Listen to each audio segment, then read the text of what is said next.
Everyone, welcome to my YouTube channel Saraswati commerce academy. तो आज हम बात करने वाले हैं बहुत ही इंटरेस्टिंग टॉपिक पर, जिसका नेम है कंज्यूमर प्रोटेक्शन एक्ट 2019। यानी आपकी और मेरी वो सुपर पावर्स जो हमें सही चीजें खरीदने में बिल्कुल अच्छे से हमारी हेल्प करती है। कभी कभी आप लोगों के साथ भी ऐसा होता होगा या आपने किसी के साथ ऐसा सुना होगा। आप देखो कि अगर कोई मार्केट से सामान लेने के लिए गया और वो आते ही उसका सामान खराब निकल गया तो वो तो बहुत टेंशन में आ गया वो पर्सन कि अब मैं इसका क्या करूं। मान लो आप कोई इलेक्ट्रॉनिक गुड्स खरीद के लेके आए, आपने घर आते ही उसका यूज किया, यूज करते ही इसमें तो ब्लास्ट हो गया, तो आपको तो जो है उसमें काफी नुकसान हुआ, आपको चोट भी लग सकती है। तो पहले के टाइम में तो ये वाली चीजें जो थी वो बहुत ज्यादा होती थी। तो इसीलिए जो है हमारी सेफ्टी के लिए एक एक्ट शुरू किया गया जिसका नेम है कंज्यूमर प्रोटेक्शन एक्ट, जो कि कंज्यूमर की सेफ्टी करता है। अब कंज्यूमर कौन होता है? अब ये बात आती है कंज्यूमर कौन है। कंज्यूमर वो पर्सन है कि जो पेमेंट देकर किसी पर्सन को, यानी कि सेलर को पेमेंट देकर वो सामान जो है वो अपने पर्सनल यूज के लिए खरीदता है। या तो उसने अभी पूरी पेमेंट कर दी है या अभी पार्टली पेमेंट कर दी, यानी कि हाफ पेमेंट कर दी है और आधी करने का प्रॉमिस किया है, या फिर जिसने पूरे पैसे लगाए हैं, ठीक है, तो वो उसकी एक्सेप्टेंस से, उसकी मंजूरी से उस सामान को वो यूज करता है, वो तो है कंज्यूमर। ऐसा कोई पर्सन जो इस तरीके से सामान खरीद रहा है कि हाँ भाई आज मैंने सामान खरीद लिया और आगे मैं इस सामान को दोबारा से रीसेल करूंगा, तो वो कंज्यूमर नहीं है। ठीक है, तो कंज्यूमर का मतलब क्या है कि जो पैसे देके सामान अपने पर्सनल यूज के लिए खरीद रहा है। तो ये तो बात आगे कंज्यूमर कौन है। अब कंज्यूमर को, यानी कि आपको और मुझे कुछ ऐसी जो है मैजिकल पावर्स मिली है, तो उन मैजिकल पावर्स का नेम क्या है? उनका नेम है कंज्यूमर राइट्स। अब उन राइट्स के बारे में हम डिस्कस करेंगे कि कंज्यूमर राइट्स क्या होते हैं। फर्स्ट वन हमारे पास राइट है, राइट टू सेफ्टी। यानी कि जो भी हम प्रोडक्ट जो है मार्केट से खरीद कर ला रहे हैं, तो वो हमें ये कंज्यूमर प्रोटेक्शन एक्ट जो है वो हमें सेफ्टी प्रोवाइड करता है कि अगर ये सामान जो है आपका घर आकर जो है वो खराब हो जाता है, तो अगर मान लो उससे हमें जो है काफी लॉस हो गया, जैसे आप कोई जो है कोई भी इलेक्ट्रॉनिक आइटम अपने घर खरीद के लेके आए हो, आपने जस्ट उसको यूज ही किया था, आप कोई मिक्सर ग्राइंडर वगैरह यूज करने के लिए लेके आए, घर आते ही आपने उसको यूज किया, यूज करते ही उसमें ब्लास्ट हो गया, और उसके ब्लास्ट होने से आप तो वहीं पे खड़े होंगे जब आप उसको यूज कर रहे होंगे, तो उसमें ब्लास्ट होने से आपको भी चोट लग गई, तो इससे जो है आपकी हेल्थ को कितना खतरा था, आपकी लाइफ भी जा सकती थी। तो आप इस बात के लिए कंप्लेंट डाल सकते हो कि हाँ भी मुझे इससे कितना खतरा हुआ है, तो वो बात आपकी जरूर सुनी जाएगी वहां पे। तो ये राइट टू सेफ्टी में आपको ये राइट मिला हुआ है। कोई ये नहीं कह सकता कि हाँ भाई अब ये जो चीज है वो हमने इतनी अच्छी दी थी, आपको ऐसा कुछ नहीं कोई कहेगा। क्यों? क्योंकि आपके पास ये राइट है। इसके बाद सेकंड राइट है, राइट टू बी इन्फॉर्म्ड। अब देखो, आप मार्केट में कोई भी सामान खरीदने के लिए जा रहे हो, तो उसके अंदर आपको हर एक इंफॉर्मेशन लेने का राइट है कि हाँ भाई बता इसका क्या रेट है, यानी इसका प्राइस क्या है, इसके अंदर क्या क्या इंग्रेडिएंट्स है, क्या क्या चीजें से मिलके ये प्रोडक्ट बना है, और भी आप इसमें पूछ सकते हो कि हाँ भाई मैन्युफैक्चर डेट इसकी क्या है, ये कब एक्सपायरी होगी। तो इसमें आप सभी नॉलेज जो है वो आप कलेक्ट कर सकते हो, कोई आपको वहां पे मना नहीं करेगा। क्यों नहीं मना करेगा? क्योंकि आपके पास राइट्स है। आगे क्या है? Right to choose. Right to choose का मतलब क्या है कि आपको अपने मनपसंद कोई भी चीज खरीदने का राइट है। सेलर आपको जबरदस्ती ये नहीं कहेगा कि हाँ भाई आप तो कह रहे हो कि मुझे इस ब्रांड का सामान चाहिए, वो कह रहा है नहीं नहीं आप इस ब्रांड का सामान तो लेके नहीं जाओ, जो मुझे ब्रांड पसंद है आप उसका सामान लेके जाओ। वहां पे आपको ये राइट है, राइट टू चूज का, यानी कि आपको ये राइट वहां पे मिलता है कि आप अपनी मर्जी से जो भी आपको सामान पसंद है, जिस ब्रांड का पसंद है, आप वो सामान खरीद के लेके आ सकते हो। सेलर आपके ऊपर कोई कंपल्शन नहीं लगा सकता। इसके बाद है right to be heard. Right to be heard का मतलब क्या है कि आपकी अगर जो कंप्लेंट्स आती है कि हाँ भी मेरा सामान जो है खराब निकला, या मेरी लाइफ को इतना खतरा था कि मैंने कोई सामान यूज किया, प्रोडक्ट यूज करते ही मुझे काफी लॉस हुआ, तो आपकी बात जो है जरूर सुनी जाएगी। इसके लिए काफी सारे ग्रीवियंसेस सेल जो है, कुछ कमेटीज वगैरह बनाई गई है। ग्रीवियंस का मतलब क्या है कि जो जहां पे आप अपनी शिकायतें दर्ज करा सकते हो, वहां पे आपकी कंप्लेंट रजिस्टर हो जाती है, फिर उसका सोल्यूशन भी किया जाता है। नेक्स्ट है right to seek redressal. Right to seek redressal का मतलब है, आप सपोज करो कि आपने कोई ऑनलाइन सामान खरीदा, मान लो आपने शूज वगैरह ऑर्डर करे ऑनलाइन, वो शूज जो है वो आपके खराब निकल गए, ठीक है, तो अब इसमें क्या है, वो सिर्फ आपके पड़े कि हाँ भाई आपने तो इतने महंगे शूज मंगा लिए, अब इतने महंगे जो है वो तो हमारे ऊपर इतना सारा बर्डन आ गया, उसका हम क्या करें। तो इसके अंदर आपको ये राइट है कि यहाँ पे आपको क्या क्या मिल सकता है, क्या क्या फैसिलिटीज आपको मिल सकती है। आपको रिफंड मिल सकता है, आपके पैसे वापस आ सकते हैं। आप उसमें डालोगे कि हाँ भी रिक्वेस्ट डाल दो कि हाँ भी हमारा ये सामान जो है हमें नहीं पसंद आया, ये इसमें ये डिफॉल्ट था, तो इसके अंदर आपको रिफंड मिल सकता है। या फिर आपके पास दूसरा ऑप्शन होता है क्या, रिप्लेसमेंट का, कि आप इसकी जगह कुछ और भेज दो। तो आपके पास बहुत सारे कंपनसेशन के रिगार्डिंग भी काफी सारे राइट्स हैं। नेक्स्ट है right to consumer education. Right to consumer education का मतलब क्या है कि कंज्यूमर को अपने राइट्स के बारे में पता होना चाहिए कि उसको ये सब राइट्स मिले हैं। जब तक उसको ये पता ही नहीं होगा कि मुझे ये सब राइट्स मिले हैं तो उनका यूज कैसे कर सकता है। तो सेलर उसको बेवकूफी बनाएगा उसको हर टाइम पे। तो सभी कंज्यूमर्स को अपने अपने राइट्स के बारे में पता होना चाहिए। तो ये हमारे पास कुछ मैजिकल पावर्स थी जो कि है हमारे कंज्यूमर राइट्स और जो एग्जाम पॉइंट ऑफ व्यू से बहुत ही इंपॉर्टेंट है। कुछ मार्क्स भी आ जाते हैं पेपर में कि यहाँ पे कौन से जो है आपके क्वालिटी मार्क्स जो है वो आपको क्वालिटी से रिलेटेड होते हैं, तो उसको ध्यान में रखते हैं। आपको कोई भी चीजें जो है कोई भी प्रोडक्ट जो है वो खरीदना चाहिए। Consumer must be quality conscious. Quality conscious का मतलब है कि उसको अच्छी ही क्वालिटी का सामान लेके आना चाहिए। एक बार पैसे लगा लो तो काफी टाइम तो वो चीज चलेगी ना, बजाय कि आपने सामान खरीदा और वो घर आके आपका खराब हो गया। ठीक है, अगर आप सस्ती चीजें लेके आओगी तो वो एक या दो बार यूज होगी। लेकिन अगर आप जो है ऐसी चीजें लेके आ रहे हो कि आप ये चाहते हो कि काफी लंबे टाइम पीरियड तक चले, तो अच्छे पैसे लगाओ, अच्छी ब्रांड वाली चीजें खरीदो, अच्छे मार्क्स वाली जो है वो आपको चीजें खरीदनी चाहिए। Marks indicating quality in different product. आप सभी ने कभी ना कभी ये वाला मार्क देखा होगा, ISI का मार्क। अब ये ISI का मार्क जो है वो ज्यादातर ड्यूरेबल प्रोडक्ट्स के ऊपर होता है जो काफी लंबे टाइम पीरियड तक चलते हैं। और मोस्टली ये जो है इलेक्ट्रॉनिक आइटम्स, आप किसी भी उस पर देख लो आपको ये मार्क जरूर दिखाई देगा। अब इसी तरीके से एक मार्क है वो आपकी एग्रीकल्चर कॉमोडिटीज के ऊपर आपको ये वाला मार्क जो है जरूर देखने को मिल जाएगा। इसी तरीके से बहुत सारे ऐसे मार्क्स हैं कि जो आपको जब भी आप प्रोडक्ट खरीद रहे हो तब आपको इसका यूज जरूर करना चाहिए। यानी कि आपको देखना चाहिए कि अगर इसके ऊपर ये मार्क है तो हम ये चीज खरीदें, अदरवाइज ना खरीदें। ठीक है, तो ये सब हमारा एक छोटा सा टॉपिक था, यहां तक का फटाफट से स्क्रीनशॉट ले लीजिए। कंज्यूमर प्रोटेक्शन एक्ट में नेक्स्ट टॉपिक हमारे पास है कंज्यूमर रिस्पॉन्सिबिलिटीज। अब ये थोड़ी है कि कंज्यूमर को सिर्फ राइट्स मिले हैं, उसकी भी तो कुछ रिस्पॉन्सिबिलिटीज बनती होगी। यानी कि अब वो दुकान पे जाके कोई भी सामान जो है खरीद के लेके आ रहा है तो समझदारी से तो उसको भी सामान खरीदना चाहिए। सारी रिस्पॉन्सिबिलिटी जो है सेलर की थोड़ी है कि हाँ भाई वही आपको अच्छा सामान देगा, उसका क्या है, वो तो आपको बेकार सामान भी दे दे। लेकिन समझदारी से तो काम जो है वो आप ही को लेना है वहां पे। तो अब जो है कंज्यूमर की क्या क्या रिस्पॉन्सिबिलिटीज बनती है, तो फर्स्ट पॉइंट इसमें आता है be aware about all similar product. आपको जितने भी प्रोडक्ट्स हैं सभी सिमिलर भी हो सकते हैं, लेकिन वो तो आपको देखना है कि आप कौन सा प्रोडक्ट जो है वो चाहते हो, कौन से ब्रांड का प्रोडक्ट आप लेने के लिए गए हो, सामने वाला आपको कौन सा ब्रांड जो है वो दिखा रहा है। फॉर एग्जाम्पल आप कहीं घूमने फिरने के लिए गए तो आपने रास्ते में ट्रेवल करते हुए जो है एक बिस्लेरी की आप बोतल जो है वो परचेज करना चाहते हो। तो अब ये थोड़ी है कि सामने वाला आपको जो है आपने बिस्लेरी की बोतल मांगी है तो वो आपको बिस्लेरी की ही बोतल ला के देगा। अब उससे मिलते जुलते जो है बिस्लेरी से मिलते जुलते वो थोड़ी सी स्पेलिंग चेंज होती है, वो जो ब्रांड का ही फर्क आ जाता है। अब उसका जो लोगो वगैरह है वही चेंज हो जाता है। वहां पे देखने की रिस्पॉन्सिबिलिटी तो आपकी है ना कि वो सामने वाला आपको कौन सा प्रोडक्ट जो है वो सेल कर रहा है। ठीक है, तो आपको देख समझ के ही कोई भी प्रोडक्ट खरीदना चाहिए। आपने देखा कि हाँ भी ये बोतल है, ठीक है, उसके ऊपर भी ब्लू कलर की पैकिंग होती है, इसके ऊपर भी ब्लू कलर की पैकिंग है, बिस्लेरी की होगी, लेके उसको पैसे देके वहां से आ गए। वहां तो समझदारी से आपको काम लेना है ना कि आप एक बार उसको पढ़ लो, उसकी स्पेलिंग पढ़ो। ठीक है, सेकेंड पॉइंट है focus on only standardise product. मैंने पिछले ही वीडियो में आपको बताया था कि आपको स्टैंडर्ड के प्रोडक्ट्स ही परचेज करने चाहिए। बेशक आपके एक बार पैसे फालतू लग जाए, एक बार जो है आप अच्छी चीज तो खरीद सकते हो। आपको जो है हमेशा मार्क्स वाली चीजें ही खरीदनी चाहिए। जैसे ISI का मार्क जो है वो इलेक्ट्रॉनिक गुड्स आइटम पे काफी ज्यादा होता है। ठीक है, तो आपको वही प्रोडक्ट खरीदना चाहिए, आपको दूसरे प्रोडक्ट्स खरीदने ही नहीं चाहिए जिसके ऊपर वो मार्क ना हो।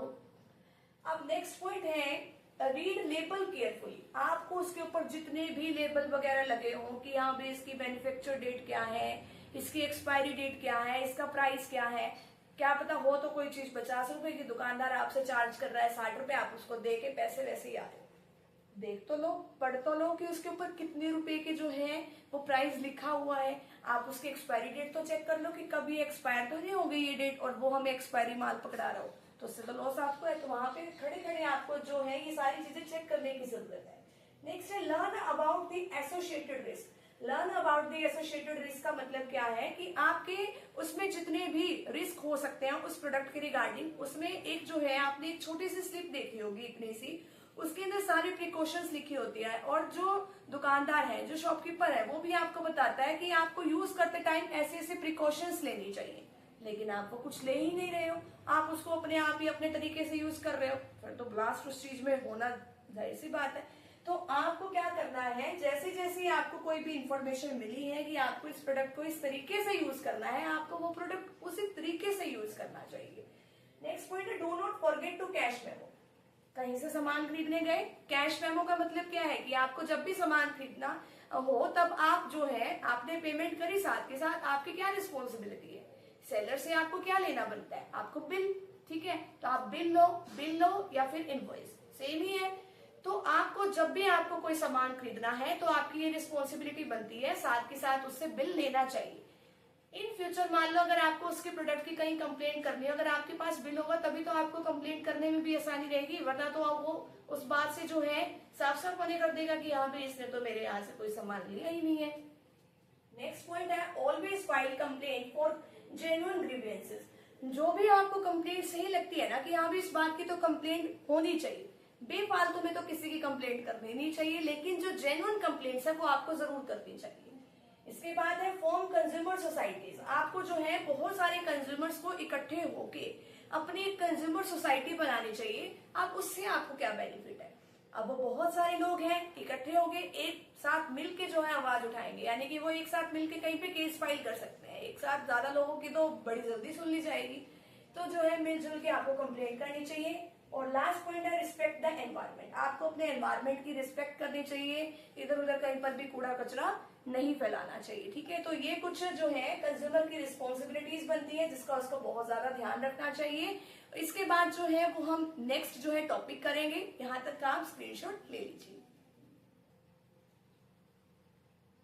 प्रोटेक्शन एक्ट में हमारे पास नेक्स्ट टॉपिक है, redressal legal machinery under the consumer protection act 2019। इसको हम दूसरे नाम से बुला सकते हैं क्या, 3 टायर जुडिशियल मशीनरी। पेपर में ये वाला जो क्वेश्चन है वो कई बार आ भी जाता है। तो अब यहाँ पे देखो इसमें क्या बताया गया है, 3 टायर जुडिशियल मशीनरी, यानी कि इसके 3 टायर हैं। अब टायर का मतलब वो वाले टायर नहीं, टायर का मतलब क्या है 3 टायर में कि एक डिस्ट्रिक्ट लेवल पर, एक स्टेट लेवल पर और एक नेशनल लेवल पर, ठीक है। तो डिस्ट्रिक्ट लेवल पर जो होता है वो डिस्ट्रिक्ट कमीशन, स्टेट लेवल पे जो होता है स्टेट कमीशन, नेशनल लेवल पर जो होता है वो होता है नेशनल कमीशन। थोड़ा थोड़ा सा इनमें डिफरेंस है, फटाफट से आइए समझते हैं इसमें क्या बताया गया है। सबसे पहले क्या बताया गया है, district consumer dispute redressal machinery, यानी कि अगर आपको कोई भी कंप्लेंट है, ठीक है, और अगर वो जो है आपकी कंप्लेंट थोड़े से पैसों की है, इसके अंदर लिमिट भी बताई जाएगी कि आपको कितने पैसों की कंप्लेंट कहाँ पर करनी है। तो अगर आपको डिस्ट्रिक्ट लेवल पर कोई कंप्लेंट है तो आप कहाँ करोगे उसको, डिस्ट्रिक्ट कमीशन में करोगे। कहाँ करोगे, डिस्ट्रिक्ट कमीशन में। अब देखो इसको जो है इसको सेटअप कौन करता है, बात ये आती है कि इसको स्टार्ट कौन करता है, एस्टैब्लिशिंग अथॉरिटी इसकी कौन है, यानी कि अब किसी भी स्टेट में डिस्ट्रिक्ट कमीशन होता है, वो किसके हाथ में पावर होती है, स्टेट गवर्नमेंट के हाथ में पावर है कि हर एक डिस्ट्रिक्ट में एक डिस्ट्रिक्ट कमीशन तो जो है वो होना ही चाहिए, ठीक है, ताकि कंज्यूमर को अगर किसी बात के लिए कोई प्रॉब्लम आ रही है तो वहां पे वो जाके कंप्लेंट फाइल कर सके, ठीक है। तो स्टेट गवर्नमेंट ये कहती है कि हर एक डिस्ट्रिक्ट में एक तो होना ही चाहिए। अगर डिस्ट्रिक्ट बहुत बड़ा है या जरूरत बहुत ज्यादा है तो एक जो डिस्ट्रिक्ट में एक से ज्यादा भी हो सकती है, ठीक है। अब इसके बाद है कॉम्पोजिशन। अब उसमें होता कौन कौन है डिस्ट्रिक्ट कमीशन में, एक तो इसमें होता है प्रेसिडेंट, ठीक है। अब प्रेसिडेंट जो है यानी कि जो सबसे मेन है प्रेसिडेंट यानी कि जज, तो जो उसकी क्वालिफिकेशन क्या होनी चाहिए, जो डिस्ट्रिक्ट कोर्ट में जो जज होता है वो वाली क्वालिफिकेशन इसकी भी होनी चाहिए। अब एक प्रेसिडेंट के साथ इसके साथ और कौन होता है, 2 अदर मेंबर इसके साथ होते हैं, ठीक है। अब बात ये आई जुडिक्शन। जुडिक्शन में क्या बताया गया है कि इसमें कितने तक के मैटर को आप इस कोर्ट में लेके जा सकते हो। अगर आपने कोई भी सामान खरीदा है, ठीक है, तो सामान खरीदा अगर उसकी वैल्यू 1 करोड़ रुपए तक की है, 1 करोड़ तक की है, तो फाइनल लिमिट बताई गई है कि मैक्सिमम 1 करोड़ तक की। चाहे आप 10 रुपए के सामान खरीदो, चाहे आप 50 का खरीदो, चाहे आप 100 का खरीदो, अगर उसकी कोई कंप्लेंट है तो वो आप इसी में करोगे। मैक्सिमम अगर आपको 1 करोड़ तक का कोई नुकसान होता है तो आप इस कोर्ट में जा सकते हो, ठीक है। इसके बाद अपील। मान लो आप यहाँ पर गए, आपको यहाँ का फैसला अच्छा नहीं लगा, तो आप इसके बाद नेक्स्ट लेवल पर जाओगे। नेक्स्ट लेवल पे आपको जाने के लिए जैसे ही इस कोर्ट ने अपना डिसीजन दिया, जैसे ही डिस्ट्रिक्ट कमीशन ने अपना डिसीजन दे दिया, उसके विद इन 45 डेज यानी कि 45 दिनों के अंदर अंदर आप कहाँ जा सकते हो, स्टेट कमीशन में जा सकते हो। ठीक है, तो ये आपका एक छोटा सा टॉपिक है, इसका फटाफट से आप स्क्रीनशॉट ले लीजिए। इसके बाद डिस्ट्रिक्ट कमीशन के बाद इसके अंदर थोड़ा सा डिफरेंस है, वो स्टेट कमीशन के बारे में हम बात करते हैं। सेकेंड केस हमारे पास इसमें आता है स्टेट कमीशन। अब स्टेट कमीशन में क्या है, state consumer dispute redressal machinery, यानी कि इसको हम स्टेट कमीशन कहेंगे। अब इसके अंदर बात आती है कि स्टेट कमीशन को सेट कौन करता है, यानी कि इसको बनाता कौन है स्टेट कमीशन को। जैसे डिस्ट्रिक्ट कमीशन को स्टेट गवर्नमेंट के द्वारा अप्रूवल मिलती थी, ठीक है, और फिर वो जाके बनता था। अगर हमें स्टेट कमीशन बनाना हो तो उसके लिए एस्टेब्लिशिंग अथॉरिटी कौन है, इसके लिए भी वही सेम स्टेट गवर्नमेंट की परमिशन से। ठीक है, उसके बाद कॉम्पोजिशन। कॉम्पोजिशन का मतलब क्या है कि इसके अंदर कौन कौन होता है। अगर स्टेट कमीशन है तो इसके अंदर कोई तो होगा ना काम करने के लिए। एक तो प्रेसिडेंट होगा, ठीक है, प्रेसिडेंट यानी कि एक जज होगा। अब उसकी क्वालिफिकेशन क्या होनी चाहिए, जो क्वालिफिकेशन किसी हाई कोर्ट के जज में होनी चाहिए वो इसके अंदर भी वो क्वालिफिकेशन होनी चाहिए। अब देखो, एक तो प्रेसिडेंट होना चाहिए और साथ में इसके कितने और मेंबर्स होने चाहिए, 4 अदर मेंबर्स होने चाहिए। डिस्ट्रिक्ट वाले में हमने पढ़ा था कि इसके अंदर 2 मेंबर और होने चाहिए, लेकिन इसमें क्या है कि एक तो प्रेसिडेंट और इसके साथ 4 और मेंबर, और बाकी जितने भी मेंबर जो है स्टेट गवर्नमेंट प्रिस्क्राइब करे या सेंट्रल गवर्नमेंट प्रिस्क्राइब करे। नेक्स्ट है जुडिक्शन। जुडिक्शन का मतलब है कि कितने मैटर तक का केस आप इसके अंदर लेके जा सकते हो। 1 करोड़ से ज्यादा का केस और 10 करोड़ से कम का केस आप इसके अंदर लेके जा सकते हो। अगर आपको जो किसी भी तरीके का लॉस है वो 1 करोड़ से ज्यादा का है, मान लो आपको 4 करोड़ का लॉस हो गया, तो आप कौन से कमीशन में जाओगे। आपके पास 3 ऑप्शन है, डिस्ट्रिक्ट, ठीक है, उसके बाद स्टेट और उसके बाद नेशनल। जाहिर सी बात आप इसी में जाओगे स्टेट में, क्योंकि इसमें जो है आपका क्राइटेरिया कह रहा है कि 1 करोड़ से ज्यादा का, 10 करोड़ से कम का अगर आपको किसी भी गुड्स और सर्विसेज में लॉस है तो आप स्टेट कमीशन में जाओगे। चलो ठीक है, जुडिक्शन में एक तो ये वाला पॉइंट आ गया। एक हमने ये पढ़ा था कि इसमें जो है डिस्ट्रिक्ट कमीशन का अगर किसी को फैसला नहीं पसंद आता तो हम क्या करते हैं, 45 दिनों के अंदर अंदर हम उसकी अपील डालते हैं कि वो स्टेट कमीशन में वो फैसला जो है आगे सुनाया जाए। तो वो भी तो इसमें सुना जाएगा, जो अपील हमने डिस्ट्रिक्ट कमीशन से डाली थी अगर किसी पर्सन ने, वो अपील भी इसमें सुनी जाएगी। ठीक है, अब इसकी अपील कहाँ डाली जाएगी। मान लो अगर स्टेट कमीशन का फैसला किसी को पसंद नहीं आया तो अपील कहाँ डालें, तो हम अपील डालेंगे नेशनल कमीशन में। कितने दिनों के अंदर, यहां से ऑर्डर मिलते ही विद इन 30 डेज के अंदर अंदर हम जो है इसकी अपील कहाँ डाल देंगे, नेशनल कमीशन में डाल देंगे। फिर हमारा फैसला जो है वहां पर सुनाया जाएगा। ठीक है, तो यहां तक का फटाफट से आप स्क्रीनशॉट ले लीजिए। इसके बाद जो है वो हम नेशनल कमीशन के बारे में डिस्कस करेंगे। हमारे पास इसका लास्ट टॉपिक है नेशनल कमीशन। अब नेशनल कमीशन में क्या बताया गया है, सबसे पहले हमने डिस्ट्रिक्ट कमीशन के बारे में पढ़ा, फिर हमने स्टेट कमीशन के बारे में पढ़ा और लास्ट हम पढ़ेंगे नेशनल कमीशन के बारे में, national consumer dispute redressal machinery. ठीक है, जिसको हम नेशनल कमीशन के नेम से भी जानते हैं। तो अब ये बात आती है कि नेशनल कमीशन को कौन बनाता है। अब हमने जो है डिस्ट्रिक्ट कमीशन को पढ़ा कि हाँ भी वो स्टेट गवर्नमेंट के उससे बनती है। ठीक है, इसी तरीके से जो हमारा स्टेट कमीशन है वो भी स्टेट गवर्नमेंट के अप्रूवल से बनती है। अब जो हमारा नेशनल कमीशन है वो किसके अप्रूवल से बनेगा, वो बनेगा हमारा सेंट्रल गवर्नमेंट की परमिशन से। ठीक है, तो हर एक जो है एक पूरे जो नेशन के अकॉर्डिंग जो है नेशनल कमीशन बनाना कंपलसरी है। इसके बाद बात आती है कंपोजिशन। कंपोजिशन में यानी कि उसमें जो हमारे पास ये कमीशन है उसके अंदर कौन कौन लोग होंगे। एक तो सभी में, चाहे वो डिस्ट्रिक्ट हो, ठीक है, चाहे वो स्टेट कमीशन हो, चाहे वो नेशनल कमीशन हो, सभी में एक प्रेसिडेंट तो जरूर होगा। अब देखो कि और इसके साथ जो है बाकी 4 अदर मेंबर जरूर होंगे। ठीक है, उसमें से एक वुमेन भी हो सकती है, एक लेडी का होना भी कंपलसरी हो सकता है। अब प्रेसिडेंट की क्वालिफिकेशन क्या होनी चाहिए।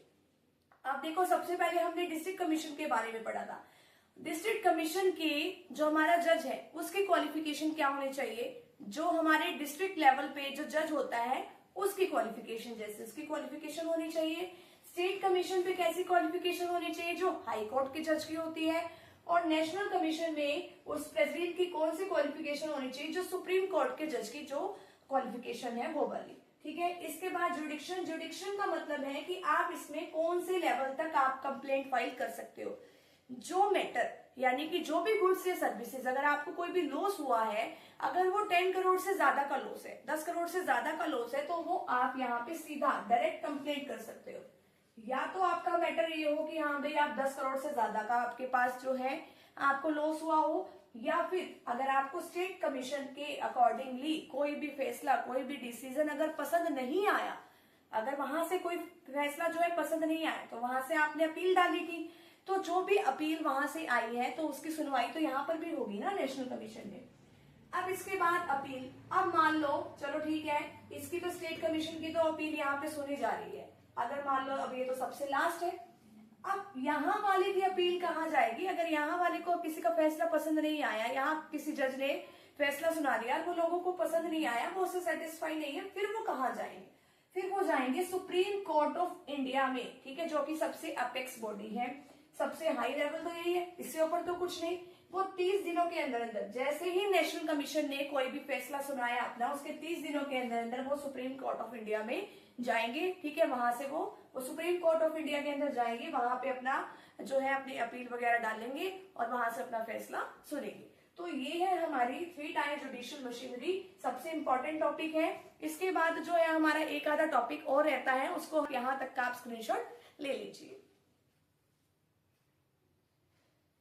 कंज्यूमर प्रोटेक्शन एक्ट में हमारे पास नेक्स्ट टॉपिक क्या है? Importance of consumer protection act. अब ये कंज्यूमर प्रोटेक्शन जो है कंज्यूमर के लिए इतना इंपॉर्टेंट क्यों है? अब बिना इसके भी जो है काम चल सकता था। अब क्या बात हुई थी, अब जो कंज्यूमर है, कंज्यूमर ने तो बेचारे ने पैसे दिए, सामान लिया, घर आते ही इसका सामान खराब निकल गया, ऐसा हो सकता है। सेलर जो है बहुत बार जो है एक्सप्लॉयटेशन यानी कि कंज्यूमर का शोषण कर रहा है अलग अलग तरीकों से। किस किस तरीके से हो सकता है वो एक्सप्लॉयटेशन? हो सकता है कि जैसे ही वो वहां पे सामान खरीदने गया, मान लो किसी ने कहा कि 1 किलो चीनी दे दो, ठीक है, शुगर दे दो, या फिर 1 किलो वो कोई भी सामान जो है किसी भी चीज का खरीदने गया, उसने उसको 1 किलो तोल के नहीं दिया, बल्कि 850 ग्राम्स वगैरह जो है उसको समथिंग तोल के उसको दे दिया, ठीक है, मेजरमेंट उसका इतना किया, चलो भाई दे दिया। अब देखो किया तो उसने, सेलर ने उसके साथ गलत ना, वो क्या हुआ, उसका एक्सप्लॉयटेशन हुआ। अब इसी तरीके से कोई गलत एडवर्टीजमेंट दिखा के किसी प्रोडक्ट की, हाँ भी हमारा प्रोडक्ट तो इस ब्रांड का है, इसके अंदर ये फीचर्स हैं, आपके लिए ये इस तरीके से यूजफुल हो सकता है।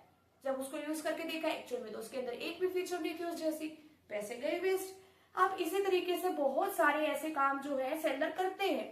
अब जैसे हो सकता है कि यहाँ भी कोई और पैकिंग दिखा के सामान सेल कर दिया, या फिर हो सकता है कि ज्यादा प्राइसेस चार्ज कर लिए।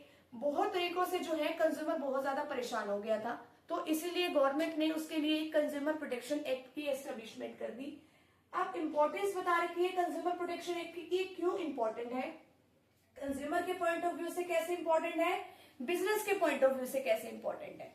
सबसे पहले हम बात करेंगे कंज्यूमर के पॉइंट ऑफ व्यू से। कंज्यूमर के पॉइंट ऑफ व्यू से फर्स्ट पॉइंट है कंज्यूमर इग्नोरेंस। कंज्यूमर को अपने राइट्स के बारे में नहीं पता। हमारे पास मैजिकल पावर्स है, लेकिन कंज्यूमर को पता ही नहीं कि हमारे कौन कौन से राइट्स हैं। उसको उसके बारे में कुछ नहीं पता, अनअवेयर है कि हाँ भी मुझे right to safety, right to inform, right to choose, right to be heard, right to seek redressal. उसको किसी राइट के बारे में नहीं पता। अब वो वहां से सामान ले आया, वो सामान उसका खराब निकल गया, उसने कहीं किसी के आगे वो कंप्लेंट कर ही नहीं, उसने कहा चल छोड़। उसको अगर अपने राइट्स के बारे में ही नहीं पता तो इसका जो बनाने का फायदा ही नहीं। तो उसको पता होना चाहिए ना, अगर उसको ये पता होगा कि हाँ भी अगर ऐसे करके कोई सामान जो है मेरे ऊपर जो है जोर जबरदस्ती करके ये थोप दे रहा है कि हाँ भाई ये सामान तो घर लेके जाओ, इतने प्राइसेस आप उसको जरूर पे करो, तो ये तो जो है फालतू में उसके ऊपर कंपलसरी कर रहा है कि हाँ भी सेलर इस तरीके से उसको कह रहा है कि हाँ भी नहीं जोर जबरदस्ती उसको कह रहा है कि नहीं इस सामान को लेके जाओ, ये तो गलत बात है ना। तो इसीलिए सभी कंज्यूमर को अपने राइट्स के बारे में पता होना चाहिए। तो इसलिए कंज्यूमर के लिए बहुत ज्यादा इंपॉर्टेंट है, क्योंकि कंज्यूमर इस टाइम तक भी कुछ कंज्यूमर अभी भी अनअवेयर है, उनको यही नहीं पता कि हमें कौन कौन से राइट्स मिले हुए हैं, तो उनको अपने राइट्स के बारे में बताना चाहिए। सेकेंड पॉइंट है अनऑर्गेनाइज्ड कंज्यूमर।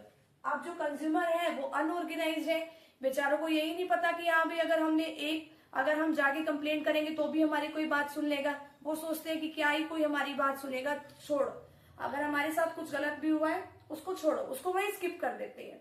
ये सोचते हैं कि हाँ भी क्या 100-200 के लिए किसी को कंप्लेंट कर दी। उनको ये नहीं है कि इन फ्यूचर हमारे साथ कोई ज्यादा नुकसान भी हो सकता है, उनको पता ही नहीं है। तो इसीलिए उनको क्यों नहीं पता, एक तो वो अनअवेयर है, सेकेंडली वो अलग अलग जगह पे बिखरे हुए हैं, अलग अलग जगह पे वो स्प्रेड है।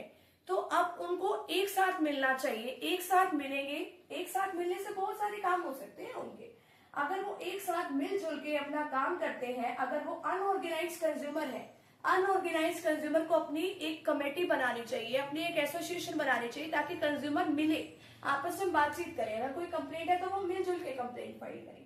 नेक्स्ट है wide spread exploitation of consumer. इसका मतलब ये बताया है कि कंज्यूमर के उसके ऊपर काफी ज्यादा एक्सप्लॉयटेशन हो रहा है, उसको मिलावट वाली चीजें बेची जा रही है, उससे ज्यादा प्राइसेस लिए जा रहे हैं, उसको कम तोल के सामान दिया जाता है, गलत एडवर्टीजमेंट दिखा के सामान उसको दे दिया जाता है। तो बहुत सारे तरीकों से उसको एक्सप्लॉयटेट किया जा रहा है, तो इससे उसको निकालना चाहिए, ठीक है, इस कंडीशन से उसको बाहर निकालना चाहिए। तो ये कंज्यूमर के पॉइंट ऑफ व्यू से इंपॉर्टेंट है।